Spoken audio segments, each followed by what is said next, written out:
I've been out and about since our hay season finished, and just kind of looking over the landscape as far as rail bales in particular that other people have made, and then reflecting back over the summer. And so I thought I'd do a voiceover of some round bale and square bale footage that I have, and just talk about this a little bit.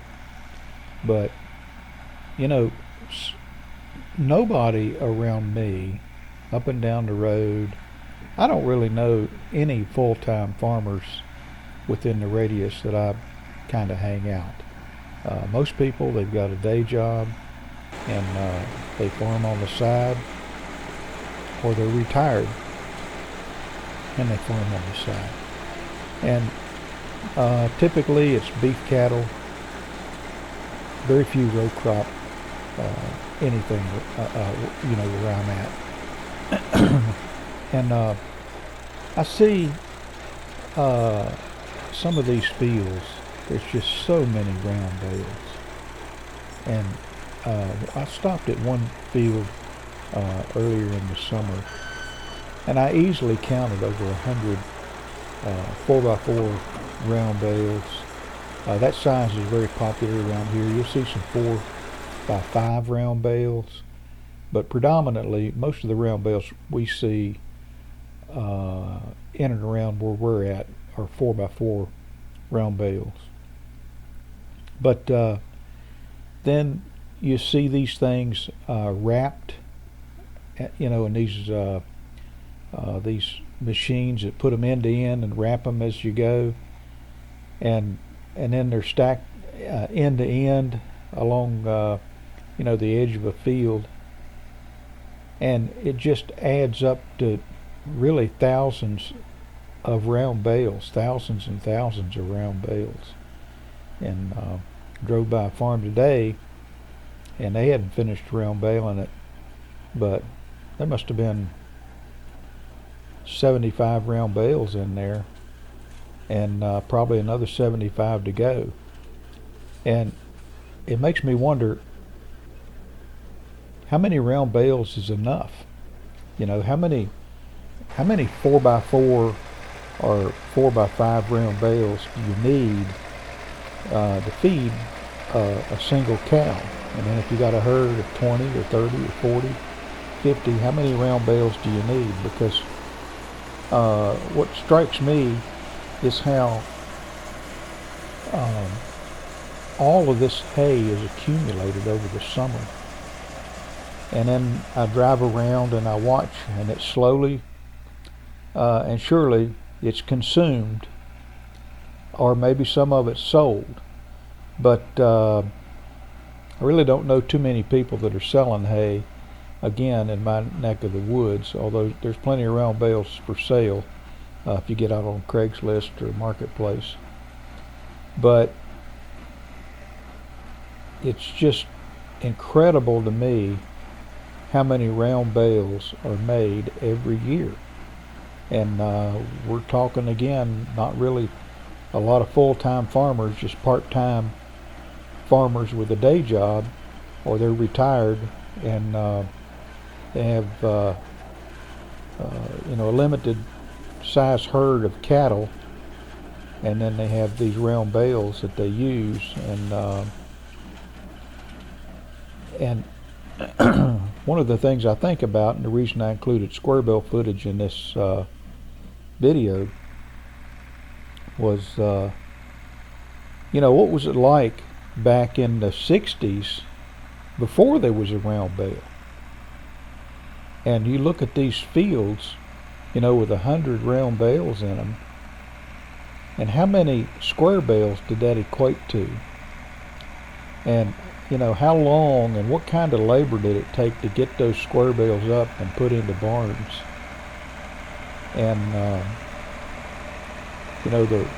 some people say around here that the advent of the chainsaw saved a lot of lives, because people could get out and cut firewood and not freeze to death, back in the day, back in the 50s and 60s. and some of these deep hollows and hills, and where it gets so cold. But at the same time, in many ways, the round bale has saved probably a lot of lives in the field.